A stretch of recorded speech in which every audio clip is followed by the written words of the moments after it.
गाड़ी में से ना सामान निकालना, पीछे से मेरा ऊपर पड़ा वो निकालते, क्योंकि मैंने सामान रख के लाना, तो इसलिए वो मुझे ना निकालना पड़ेगा।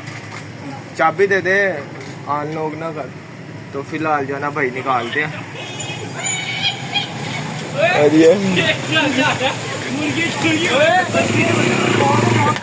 और ये हमारे पास क्या हुआ, ये बात मैंने टेंट करवा ली है टेंटा जी। ये क्या हुआ इसको?